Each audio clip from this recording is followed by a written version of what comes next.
जैसा कि आप सभी को पता है कि स्वेलो स्टार की मूवी रिलीज हो चुकी है।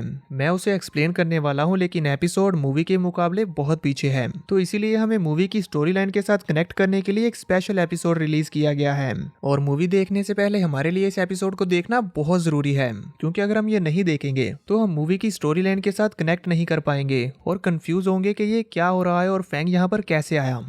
इस एपिसोड में बताया गया है कि फैंग को ब्लड लूवो कॉन्टिनेंट में जाने का मौका कैसे मिला और वो वहां पर जाकर क्या करेगा, वो वहां पर जाने का डिसाइड क्यों करता है, ये जानने के बावजूद भी कि वहां पर बहुत ज्यादा खतरा है, और वो ब्लड लूवो कॉन्टिनेंट में जाने से पहले क्या क्या तैयारियां करता है। तो चलिए बिना किसी देरी के इस एपिसोड की एक्सप्लेनेशन शुरू करते हैं।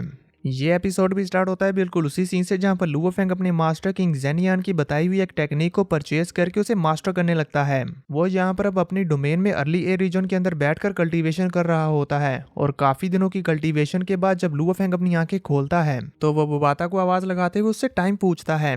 वहीं बोबाता जो कि अपनी वर्चुअल स्पेस के अंदर अटूका के साथ चेस खेल रही होती है, वो लुवो फेंग की आवाज सुनकर भागी भागी उसके पास आ जाती है और उसे डांटते हुए कहती है, तुम पूछ रहे हो टाइम क्या हुआ है, तुम्हें पता भी है, तुम्हें 32 डेज हो गए हैं। चलो छोड़ो, बताओ तुम्हारी अंडरस्टैंडिंग कैसी है। इस पर फैंग भी अब खड़ा होते हुए कहता है, काफी अच्छी, मैंने उन स्पेस नोट्स की हेल्प से 32 सीक्रेट टेक्निक्स मास्टर कर ली हैं, और साथ ही साथ 9 यूनिवर्स केओस टॉमस्टोन की 2 पिक्चर्स को भी अच्छे से समझ लिया है। फैंग की ये बात सुनकर वो बाता काफी ज्यादा हैरान होते हुए कहती है, क्या तुमने कहा ये काफी अच्छा है। वो बात इसलिए शौक हो रही होती है क्योंकि लुवो फेंग ने इन 32 डेज के अंदर काफी ज्यादा इंप्रूवमेंट कर ली है, जबकि वो इसे सिर्फ छोटी सी कामयाबी बता रहा है, जबकि ये बहुत बड़ी बात है। अभी वो बात ये सब सुनकर हैरान हो रही होती है कि तभी वहां लुवो फेंग को उसके रजिस्ट्री डिवाइस पर एक नोटिफिकेशन आता है, जिसे जब वो देखता है तो उसमें कल्टीवेशन वर्ल्ड क्वेस्ट के बारे में बताया जा रहा था कि कल्टीवेशन वर्ल्ड क्वेस्ट रिलीज कर दिए गए हैं। वर्चुअल यूनिवर्स कंपनी के सभी न्यू मेंबर्स अपनी कल्टीवेशन के लिए अलग अलग वर्ल्ड्स को चूज कर सकते हैं। इसके बारे में जानकर लुवो फेंग बबाता से पूछता है, बबाता मुझे ट्रेनिंग वर्ल्ड के बारे में और इन्फॉर्मेशन चाहिए। इस पर बबाता उसे ट्रेनिंग वर्ल्ड के बारे में इन्फॉर्मेशन कलेक्ट करके बताने लगती है, ये वर्चुअल यूनिवर्स कंपनी की तरफ से तुम सभी जीनियसिस के लिए एक तरह का ट्रेनिंग मिशन होता है। इसमें तुम लोग अपनी रियल बॉडीज के साथ ट्रैवलिंग करते हुए डेंजरस ट्रेनिंग वर्ल्ड में एक मिशन पर जाओगे। और फिर वो उसे बताती है कि इन मिशंस के 5 लेवल्स होते हैं। सबसे पहला है सेफ लेवल, जिसमें मरने के चांसेस 0% हैं। दूसरा ऑर्डिनरी लेवल, इसमें तुम्हारे मरने के चांसेस 10% हैं। तीसरा है डिफिकल्ट लेवल, इसमें मरने के चांसेस 20% होते हैं। चौथा डेंजरस लेवल, इसमें मरने के चांसेस 50% हैं। और फिफ्थ एक्सट्रीम लेवल, इसमें मरने के चांसेस 90% हैं। जितना ज्यादा हायर डिफिकल्टी लेवल होगा उतने ही ज्यादा हायर तुम्हें पॉइंट्स मिलेंगे। अब क्योंकि तुम फर्स्ट टाइम ऐसे मिशन पर जा रहे हो, इसीलिए तुम्हें इन सभी मिशंस में से नॉर्मल या डिफिकल्ट लेवल चूज करना चाहिए। बबाता यहाँ लुवो फेंग को नॉर्मल और डिफिकल्ट मिशन ही दिखा रही होती है, जबकि हम देखते हैं कि फेंग तो उनकी तरफ देखता भी नहीं, क्योंकि वो एक दूसरे मिशन को देखकर काफी हैरान हो चुका था और उसने उसकी अटेंशन भी ले ली थी, इसीलिए वो उसकी तरफ बढ़ते हुए कहता है, ये क्या है। तो हमें वहां पर दिखाया जाता है कि उस मिशन के ऊपर लिखा होता है ब्लड लूवो कॉन्टिनेंट। फैंग को इस मिशन के पास आया हुआ देखकर हम देखते हैं कि वो बाता को काफी ज्यादा गुस्सा आ चुका था, पर साथ ही वो काफी ज्यादा निराश भी थी, इसीलिए वो उसके करीब आते हुए कहती है, तुम।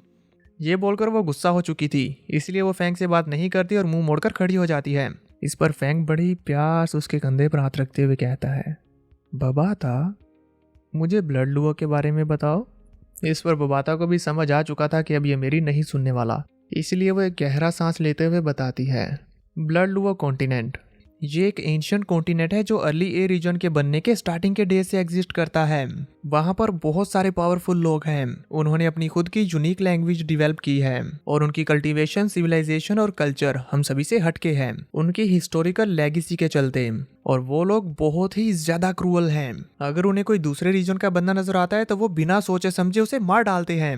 अब ये सारी इन्फॉर्मेशन जान लेने के बाद लुवो फेंग उस मिशन की और डिटेल्स जानने लगता है, जहाँ स्क्रीन पर लिखा हुआ था ब्लड लूवो वर्ल्ड कल्टीवेशन टास्क्स। इस मिशन को कंप्लीट करने के 2 टास्क होते हैं। पहला, एक ब्लड लूवो क्रिस्टल हासिल करने पर 10,000 पॉइंट्स मिलेंगे।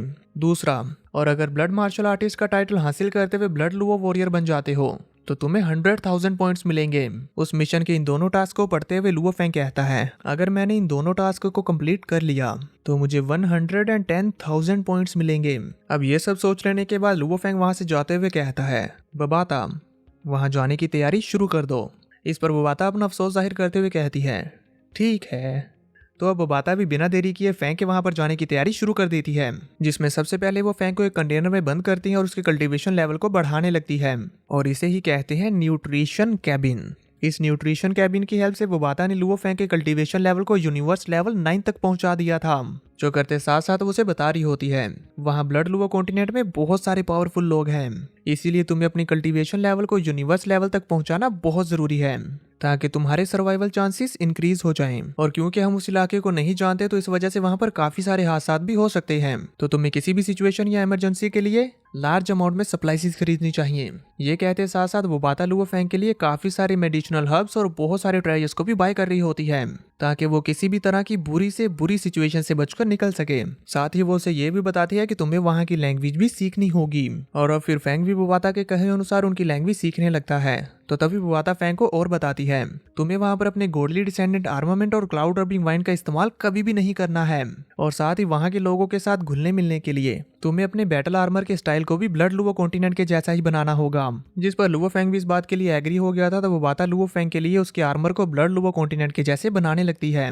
तभी हमें यहाँ पर फैंग के इनर वर्ल्ड में उसके गोल्डन हॉर्न बीस्ट को दिखाया जाता है, जो कि अब पहले से काफी ज्यादा टेरिफाइंग हो चुका है। वहीं हम देखते हैं कि वोबाता ने सक्सेसफुली लुओ फैंग के आर्मर और उसकी हेवनली फॉरबिडन शटल शील्ड को बिल्कुल ब्लड लुओ कॉन्टिनेंट के वॉरियर्स के जैसा स्टाइल कर दिया होता है, जो कि दिखने में काफी अमेजिंग लग रहा था।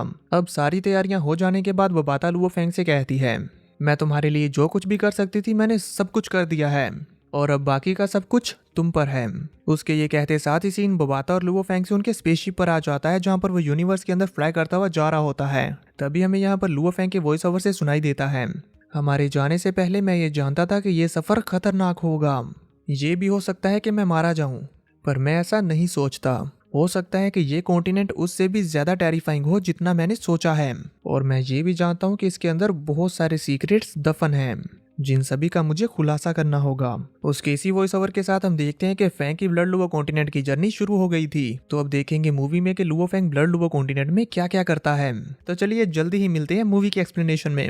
और हाँ, इस वीडियो पर अपना प्यार भी दिखाना कि आप सभी लोग मूवी के लिए कितने ज्यादा एक्साइटेड हैं, मुझे भी तो पता चले।